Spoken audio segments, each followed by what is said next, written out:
overwhelm has never been greater.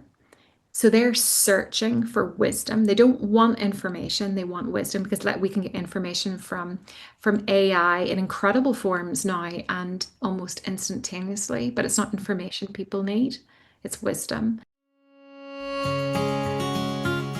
Welcome to Flourishing Leadership in Tough Times, where we have honest conversations to help you stay rooted with integrity, rise with courage, and lead with hopeful resilience. Hosted by Deborah Owen. Hello, friends. Welcome to another episode of this wonderful podcast. I'm so enjoying the conversations that we're having with influential, powerful, and thoughtful and intelligent women leaders. Today, I'm excited to introduce you to Karise Hutchinson, who is a professor of leadership at Ulster University in Northern Ireland and the founder of Illuminaire Leadership. She's an award-winning researcher, author, educator, speaker, and strategic advisor to leaders in government, public, and private sectors. Karise is a program director at the Australia and New Zealand School of Government, as well as a non-resident fellow at the Mohammed bin Rashid School of Government in Dubai. A prolific author, Karise has published widely, and her latest book is Leadership and Small Business: The Power of Stories. She also has founded Illuminaire Press, a leadership publication series distributed globally, and her monthly leadership letters on Substack reaches leaders in nearly 40 countries around the world.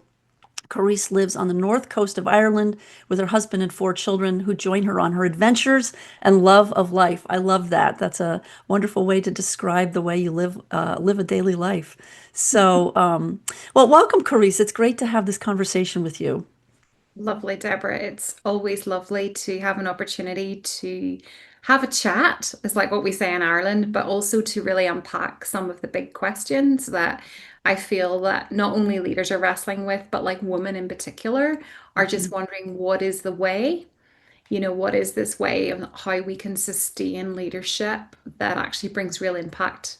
Because I think we don't have a problem with the impact and the desire for action and getting stuff done, but we just wrestle with the how do we actually sustain this? How do we flourish? How do we Yeah, flourish? And particularly when things feel tough. And yeah, lots of times and it could be personal tough times, it could be regional or global tough times, which we're certainly experiencing as we record this right now. yeah. So how do we flourish? So let me just dive right in. So your work spans higher education, public leadership, entrepreneurship, and now your own institute. What have been some of the most formative moments in your own leadership journey, especially in tough or uncertain times or seasons? I think for me, I found myself in a leadership position in and around the age of about 30. I had 3 children, and I count myself not an unwilling leader, but probably it wasn't what I had planned or I'd thought of. I was a researcher, and I was very happy researching by myself or with a small team. And I found myself in this leadership position as head of a business school in the university in Ireland, and I remember walking into the job, and I remember thinking, this will be fine, I just that sort of can do, look, this will be fine. And what I didn't realize that I would enter into, I would say, a fiery crucible period of 4 years where I probably had my greatest learning, and certainly in terms of intensity. So I went in, found myself in a leadership position, and really had no clue when I look back at it now. And I remember my default position is go research. So I went and researched what is the what is the best way to lead academics. Didn't get very many answers, but like on that journey, I realized that there was something around authentic leadership and purpose-driven leadership that seemed to like tug on my heart. And that was took me on a journey of trying to figure that out. What was it that I was trying to do as a leader? But in those 4 years, I never experienced more pain, more disappointment, um, in terms of the dance with humans. Mm, And I think that the emotional labor that happens with leadership that maybe we could maybe have skills in, we could have done a program in, but that part was really, really tough. And I find myself really quite exasperated at certain times. And for those that are listening, if you ever find yourself in a position where you've got the pressure from below and then you have the pressure from above you, and that's where I find myself, like the jam in the sandwich. And those 4 years were really incredible. And I remember going to my mom going, what have I done? I kind of went into this thinking, oh, it'll be, what could really go wrong? And a lot did go wrong, if I'm being honest with you. But I would say to you, probably the first thing about that that really formed me was an older professor who'd retired knocked on my door and said to me, Karise, how are you doing? Can I come in and have a chat? And I said, of course, Professor Hutchinson. His name, we shared the same surname, not related.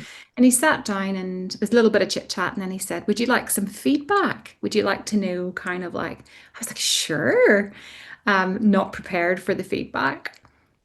And and it was essentially that sense of realizing I had to pay attention to what I didn't want to hear. And I was hearing that the bar was too high. I was too keen. I was way ahead. I'm very much a visionary, and people were just not orientating themselves to this new reality. And it really woke me up to the importance of feedback. So I would say that would be the first thing. And the second thing was really spiritually in terms of what it did, in terms of my level of faith. When you find yourself in really tough, pressurized environments, I remember my mum telling me about 6 months in, and she said, Grace, I read this. Oswald Chambers, love his writings. He said this. He said, each man, and I add woman, each Mhm, man and woman was made to reach beyond their grasp or what is heaven for. mhm, So that sense of like, this was beyond my grasp. I would say that the gap was pretty large. mhm, But what is heaven for if we can do it ourselves and reach in? So I think those two things were profound for me in the formation of my leadership. In other words, probably I might talk about it later about that journey of self-awareness. So paying attention to what you don't want to hear, and that's hard.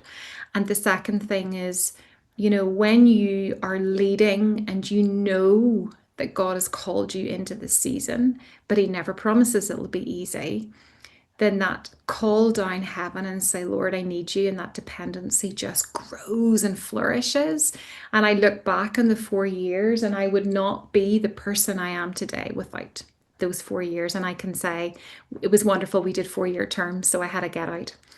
And I think for that, it really prepared me, Deborah, for church leadership. mhm. So I sit on the board of a church that went into a major transition of senior pastor. I think those two things really, really ingrained in me to we've got to pay attention to feedback. What are we hearing? And we know in church we can get a lot of feedback, but like what are we paying attention to and what is important? And secondly, when you're pushing in transition into new territory, into something new, it is contested. And we need heaven. We certainly I needed the Holy Spirit. I needed the Lord to be with me in all of those moments. So I love how each season prepares you for the next. He would never Yes. propel us into something, because if you'd have said to me 10 years ago, that's what you'd be doing in church leadership, I would say never. But he just gently takes us. And in those times, definitely forming me for what I'm doing right now in terms of my own leadership institute. Yeah. That's a powerful story. And a couple things come to mind. One is we would usually never choose the places that God brings us in order to bring us into a crucible. Who Yeah, wants to go into a crucible, right? And yet, usually on the other side, we can see where God's hand has been yes. essential Mhm. for that new formation of who we're becoming. And it's always that becoming process. It's Absolutely. never, I have become, it's I am becoming. Absolutely. Yeah, That's yeah. intense. Hmm. Mhm. And you also mentioned something about authentic leadership. Yeah. The word authentic is thrown around a lot these days, and I'm wondering how would you define that for us, authentic leadership, and what role did that play for you as you were being formed through that crucible? So I think you're right. I mean, I struggle sometimes to say the word authentic leadership now because Yeah. I think it's either misused or abused in terms of term people like, well, I'm just myself. So that means I can be really horrible. I can be really ignorant because that's just who I am. I would say authentic leadership is to, in a faith perspective, is to be who God sees you in terms of your gifting, your calling, but with skill. He creates us with brains and skill and ability to learn. So it's not just, oh, I am this and I'm not going to pay any attention. I'm not going to exercise this gift or exercise this development because we are always becoming. So I think that's what's really important. But that is underpinned by living out purposefully our Mhm. life and calling. So that is the key. It's Mhm. not, it's, because there are days where, I am feeling very, you're feeling frustrated and angry and cross, but those times are, is still to lean into your purpose, um, regardless of kind of your feelings. So I think knowing the why of how we're created by in his image, but also just that sense of doing what he has actually created us to do. Hi, thank you for letting me interrupt this episode for just a moment. Now, if you're listening to this podcast, the chances are you care deeply about leading well, especially in times that feel heavy or uncertain or demanding. One of the convictions behind this podcast is that flourishing leadership doesn't start with strategy. It starts with who you're becoming as a leader, under pressure, in grief or sorrow, in change or transformation. And that's why I've been writing a series of devotional books called The Awaiting for Advent and When Sorrow Speaks for Lent. They're grounded in neuroscience, the personality patterns of the Enneagram, and reflective practice to help you grow in awareness, self-honesty, and presence. And while they do follow the rhythms of the church year, they're really for any season when leadership feels costly. They're resources you can return to whenever you want to lead from the inside out. Not just do more or say more, but become more of who you were created to be, more grounded, more whole. So please see the show notes for links to these resources and share them with your friends. Thanks, and now back to this episode. So that's a really interesting question. I wonder if you could lean into that a little bit more, and that is the knowing our why. Mm. Because I think a lot of people, whether they consider themselves to be in a leadership position or not, struggle with why am I here? What is my purpose? And how would you help somebody kind of begin to discern and identify a potential purpose for the next year or 2 years or 3 years, whatever it might be. The first thing I would say in terms of purpose is that purpose is something that really doesn't radically change. So it's something that will stay with you pretty much your whole life. And it's not something that we discover, it's something that we rediscover. Mm. So it's always there. And there are essentially, I think, as Christians, the first question is usually around identity, who we are in Christ. So I think if you first understand and truly grasp who we are in Christ, we're made in his image. We are, we're made to work with him, co-create with him. So that identity, which means we are valued, which means we are sons and daughters, and all of those other dimensions of who we are and how God actually sees us. And I think practically then how that works out is a bit like you have to understand some of the. I would often ask, when I did this last week with public sector leaders, is what are those moments in your childhood that you actually felt truly alive, that you actually absolutely like if you never got paid for it, you would do it. What is it, that real love and passion, and really think about those moments. And then I think secondly, it's around those defining moments, like the crucible moments, and what did they reveal and what did they, um, I suppose, invoke in you that you can be thankful for and that you can be grateful for in terms of how they formed you. And I think those are the two ways when you start to think about that unique gift that you bring to whether the table is in your home around your family, around the kitchen, whether that's a table in your living room with your friends or socially, or where that's a table in your workplace. What is the unique gift that if you walk outside that room, something is missing around that table? And Mm, for me, when I went on that journey, for me, it was the sense of really having to find and mobilize excellence. It was that sense of like what needed to be done and do it with excellence. mhm, But it also had to be done in a really beautiful way. For me, since I was a child, it really mattered that things were beautifully done, creatively done. So I always had my eye on, aesthetics, just how does something actually like please the eye, engage the reader or engage the person in the room. So art has always been really important to me. mhm. So that sense of way. And then ultimately I just wanted to bring life and light. So anytime I'm in the room, I'm like, is this gonna change something for the better? That was always part of my mandate. So there is a process and there is a way to figure it out, but it rarely happens overnight. It's something that you kind of need to reflect on and also invite some people into the process as well, because our dear family and friends can sometimes spot it even easier than us. Yeah, that's true. That's true. Helping us identify Yeah. purpose. I remember my daughter-in-law was trying to figure out what she was going to do. This was a number of years ago, and she met with a group of about six people who knew her very well from over from childhood to more recent professional life, and there was a specific protocol and a process for helping her identify Mhm. her gifts and strengths and purpose Yeah. would be. And so that's a really useful process.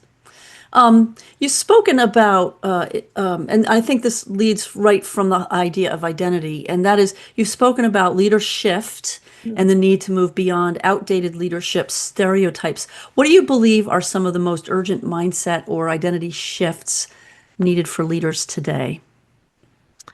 Um, I I think the first one, I think if we look at our news headlines, and I don't want to go into any like politics, which is often where we go to, but I'm even thinking about sports and celebrities. But toxic individualism is the first shift we need to see. We need to get away from this idea of the hero, the superhero, superpowers, that almost the toxic nature comes and we stereotype or they become like caricatures. Yeah.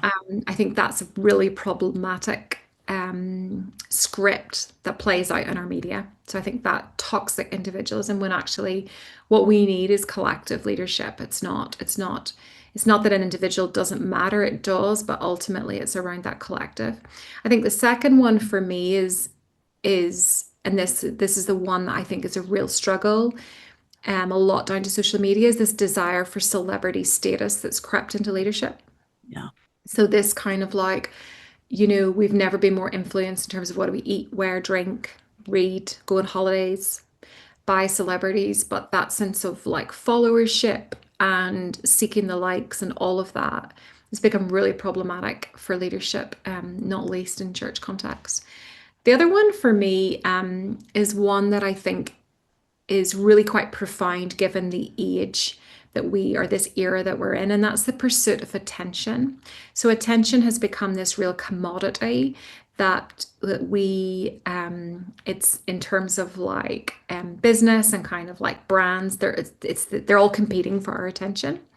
So the problem with that is the busyness and is the distraction that comes with this pursuit of attention. And that's big implications for leaders about where does our attention actually go, Hmm. whenever there's so much competition for that attention and Hmm. that distraction that pulls in across our whole lives. It's not just in leaders. I can say that as a parent. And then the final one for me, Deborah, is really around the what I call the drive for efficiency. And it's not that efficiency is wrong in terms of a goal, it just can't be the primary goal because efficiency doesn't equal effectiveness. I can be really efficient with my emails in terms of getting the to do list down and managing my team, but that does not make me an effective leader in terms of how I relate and how I actually manage the relationships with people. I think if my husband said, if I took an efficient approach to managing my husband, it wouldn't go down very well. And I certainly wouldn't have been celebrating 30 years last week. Well, congratulations on 30 years. That's a big one. That's It is. terrific. Yeah, yeah. No, but I think that you're right. Leadership is about relationship. It's not about effective efficiency. Yeah. So, you've also placed storytelling at the center of leadership development. Yeah. Why are stories so powerful for shaping not only how leaders lead, but who they are becoming? It comes down to neuroscience. It comes to how we are made. We are Yeah, fearfully, wonderfully made. And certainly when it comes to the brain, if I was on this podcast, Deborah, and I just give you a bullet point reasons of all of the things why um, I feel like human flourishing happens in leadership for XYZ. If I presented that even in a chart in nice colors, probably two parts of your brain would light up. But if I tell you the story, which I think is part of what I love what you're doing in the podcast, is the stories light up all seven parts of your brain. right. So they engage really around your emotion. And that is, if you think of a post-it note, that's the stickiness, is the emotional attachment. So that is the power. Now, like every good thing, there's a shadow side, and that is we know that stories can be embellished, they can be exaggerated, they're often not true. We live in this era where we don't know what is true. There's a lot of misinformation to say the least out there. But I think it's important that we center it in leadership that we understand that there is a science behind storytelling, but actually if we're talking about the actual leader, so there's that communication part where we actually communicate. So there must be authenticity, there must be vulnerability for there to be that stickiness Right. and that emotional attachment. And then I think for a leader, what is really powerful about stories is just what I was chatting about in terms of purpose-driven leadership, how you find it is it's a sense-making tool when we go through those stories. And I went on a program for purpose-driven leadership. Nick Craig has written a book on this. And it's really, really powerful, the process that you go through. It was a 3-day process. And it was all essentially around stories and how we make sense and how we mine the stories for what actually really starts to resonate with us and connects with us. And it helps us make sense of who we are, our identity, and our unique gift that we have to bring to the world. Mm, mm. And then also listening to other people's stories Mhm. is empowering for them and a really useful um, tool for leaders who want to be able to connect with other people. Absolutely. We all know that whenever I was doing a call last week, and I don't really remember a lot of the kind of theory of the frameworks, but I do remember one of the stories, and it goes cuts through. Like if we're talking about the pursuit of attention, there's nothing like a story that actually just cuts through that noise like a sword and kind of like gets to the heart of the matter. Yeah, yeah. Would seem, I'm thinking about hearing stories, and it would seem that we see ourselves in somebody else's story. Hmm. And Absolutely. that's probably a big part of what makes it sticky and so effective. Yeah, Yeah, absolutely. yeah, for sure, for sure. Well, you've also been engaged in founding this Illuminaire Leadership Institute, and you described there a vision for transformation at individual, organizational, and societal levels. Can you share how you're seeing that transformation play out, and also what sustains you in your hope for that vision? I think we find ourselves in this gray zone moment in history. And some people argue, oh, we've been here before. Other people are absolutely disoriented, saying this is like nothing else we've ever experienced before. So you can argument for either. But essentially, I do believe that we are in a space and place where it's not just an era, it's these episodes, these shocks that are consistent, but they're marked with great ambiguity, uncertainty. So, one of the things that I'm seeing and hearing is these words, there's no precedent, there's no map. I don't have a blueprint. I can't nobody's given me the 3 point. There are no hacks, contrary to what people tell you, there are no hacks. And there are no blueprints for how we lead in this moment, but Yeah. we can pay attention to some of the signs and some of the um I would like to say some of the old arts that are coming back into the fore that really help us pay attention and orientated. So I would say there's nothing like disorientation to wake people up to say, "Oh my goodness, I need to figure this out. What I have done before is not serving me well." First thing, so I see a real hunger and a curiosity, and I see great hopelessness in leadership. Mm. But I get hope from that. Like I get a sense of there's so much hopelessness when I'm speaking to leaders. Um, the overwhelm has never been greater. So they're searching for wisdom. They don't want information, they want wisdom because like we can get information from AI in incredible forms now and almost instantaneously, but it's not information people need. It's wisdom. And I Mhm. believe we have a role to bring that discernment and wisdom into everyday conversations, not to call it anything, but even words like wisdom, I'm finding that in the language and in the conversation, and that's a beautiful thing. So I think despite the signs and the symptoms, I feel like we have this great opportunity to signpost. It's a signpost. Yeah, yeah. And it occurs to me too that in building something like that, stories are also important, and we can look at the stories of other people who've come before. And so I'm just curious, are there biographies of other leaders that you lean into that help you flourish, that those stories are sticky for you and that help you accomplish some of the things that God has put before you? Do you know, it's really interesting. I would love to say to you, yes, there's an absolute autobiography. I struggle with autobiographies in some ways because it's almost like a presentation of someone's life, but sometimes not always in a way like how do we know that it's real unless it's someone in our own life? Mhm. But I feel in this season that I'm in, there's probably it's probably less of biography, but he certainly shares a lot of his stories. As Mark Sayers is based in Australia, Mhm. so he's just launched a book called From Platform to Pillars, and I cannot recommend it enough. Okay. I have listened to Mark's podcasts. I have got to meet him in person, and I've got to listen to him in person earlier this year in Northern Ireland. And do you know, I think as human beings, we're attuned to authenticity. So Mhm. when we someone's saying they're being authentic, but they're not, it jars with us. We might not be able to articulate it, but you're like, there's Mhm. something.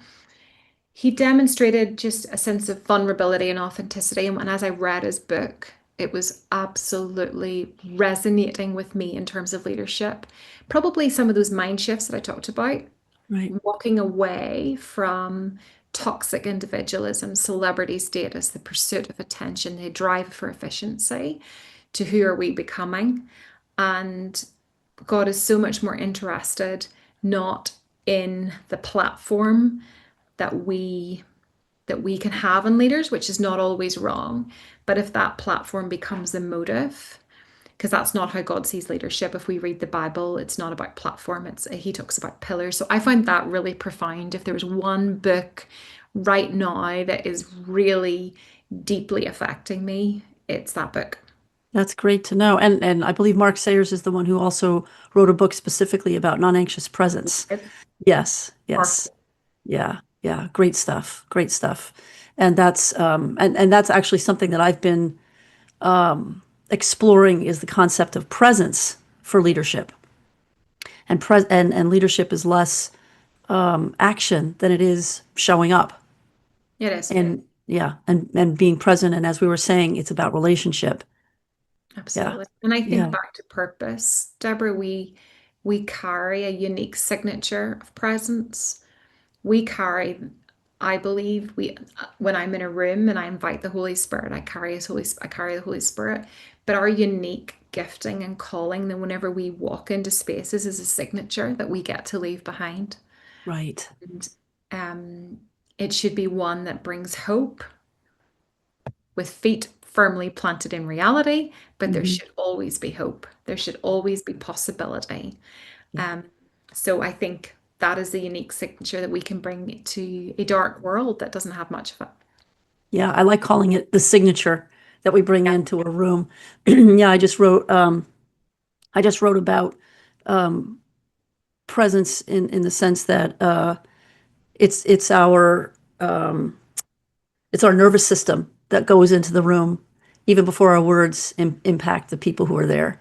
yeah, Yeah. And so how we show up and absolutely. the groundedness, the purpose, the attachment to God, all Yeah. of that is what we bring into a room more than strategy or ideas or something like that. And that's exactly what Mark brought into the room. So I read Non-Anxious Presence and I absolutely loved it. But when I heard him in person, he carried a unique presence that for someone who is, quite well known, you would say, in terms of the world, but absolutely nothing of status, nothing of celebrity, no drive, um, no trying to be cool, relevant.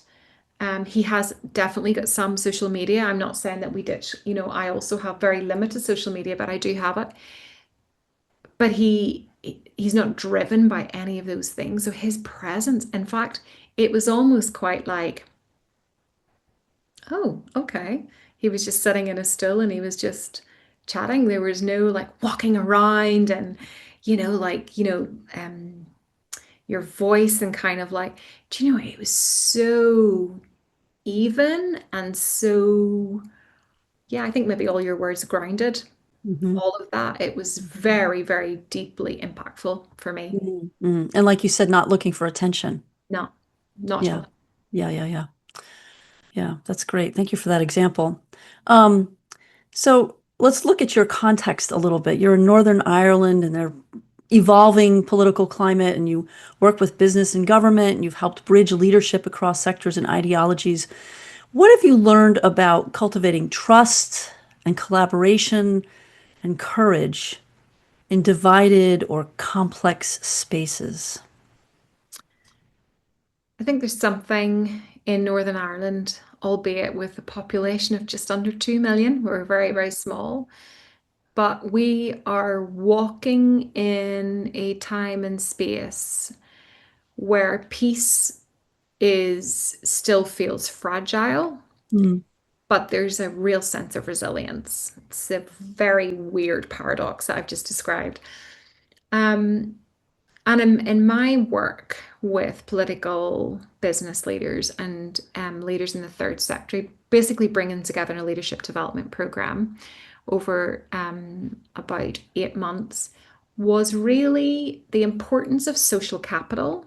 So just relationships. I think you said that at the very beginning. mhm, mhm, So just um, that sort of the bridging and the bonding that happens whenever people cross boundaries, whenever they step into personal connection, like just socially connecting naturally over food, over drinks, um, basically finding a common purpose that transcends their leadership role, specifically for their institution, whether it's a political party. That is pretty powerful. So there is something in the social capital, and I think that it can easily stay within a program, whether that's 8 months, but will it stay beyond the program to affect real change in years' time? So it's now in its fifth year, I believe, the program, and I'm not involved as closely as I was before in it, just with everything else going on. But there is definitely a sense that those relationships and connections are holding and standing the test of time, much like they did whenever the Good Friday Agreement was signed in 1998, which was actually all about relationships and a journey that had started in 1994. And for 4 years, that sense of trying to find that common purpose where people had to give stuff up Mm-hmm. Mm-hmm.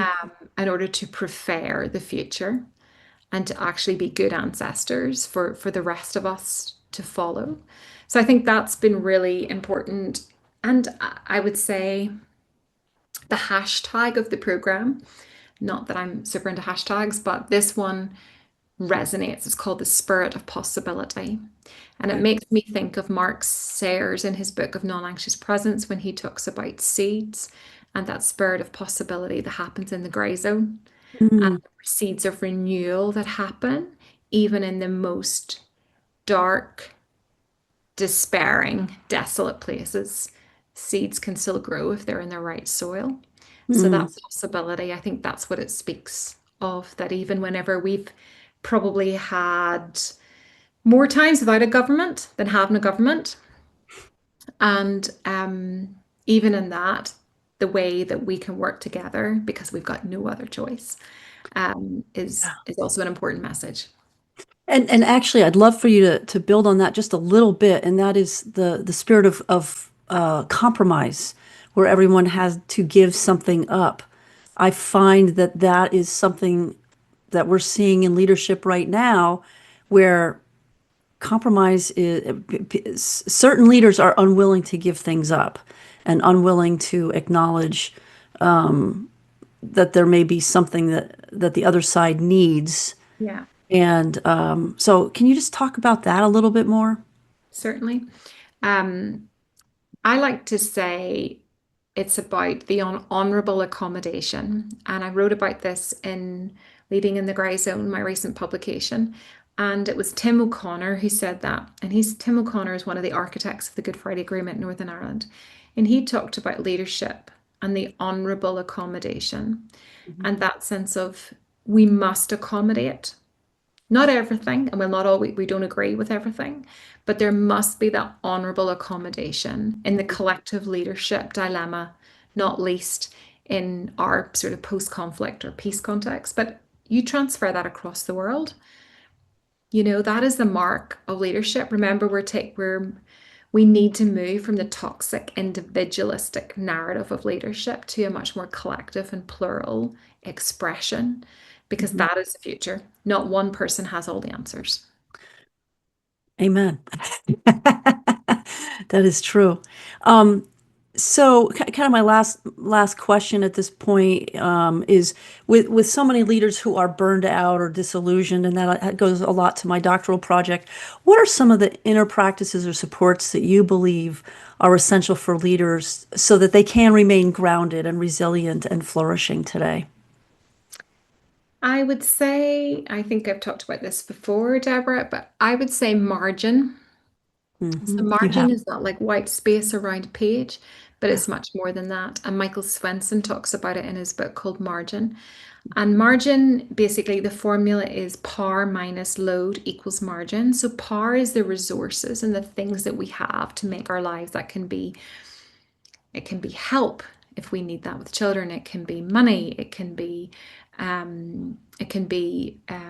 of the different resources, our house, or all of the things that make our life um, happen. And then load is our big to-do list, the things that we have to get done. And the problem is if our load is greater than our resources, then we overdraw. And the result is we don't have any margin. So whenever things get squeezed and the unpredicted or the crisis happens and we don't have anything to draw on. And I have a personal story around that. And whenever you have margin, then you have actually got space for the unexpected. And if there's one thing we're guaranteed, nothing ever really goes to plan in life and diaries. So I feel like that has been absolutely transformational for me. Going back about 7 years ago now, Mhm. putting that in place. I don't always get it right, but I do put margin in. So I would say to leaders on this call, you must put margin in for eating. You must put margin in for exercise, and that can be walking. It does not mean you have to do a triathlon or Ironman. It means get out in the air and walk because it is powerful. Preferably if you have any chance of being near green or forests, it does amazing things.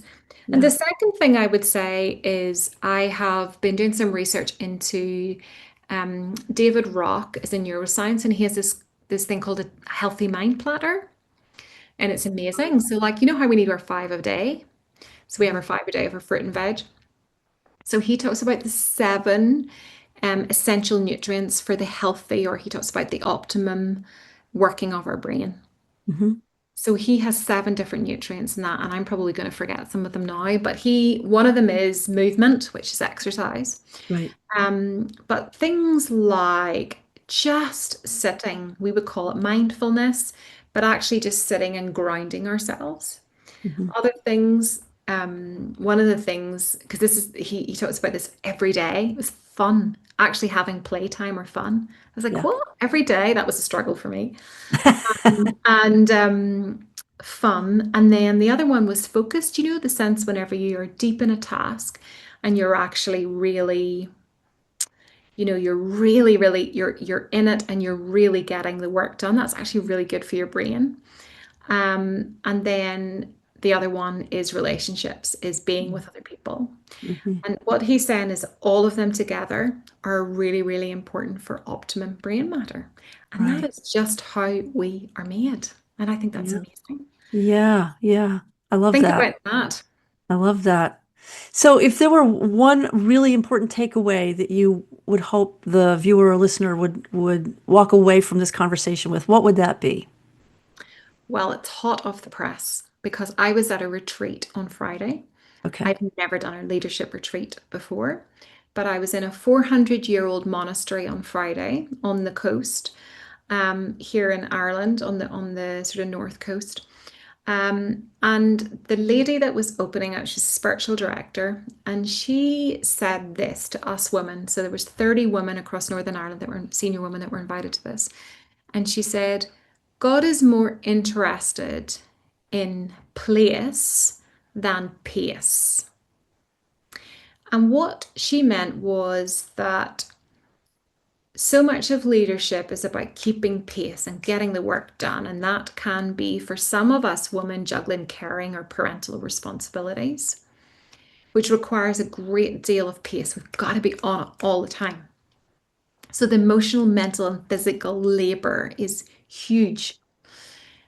But actually, God's much more interested in our place, where we find ourselves, Hmm. and that sense of where we are and where we are settled and where we find rest and where we are planted.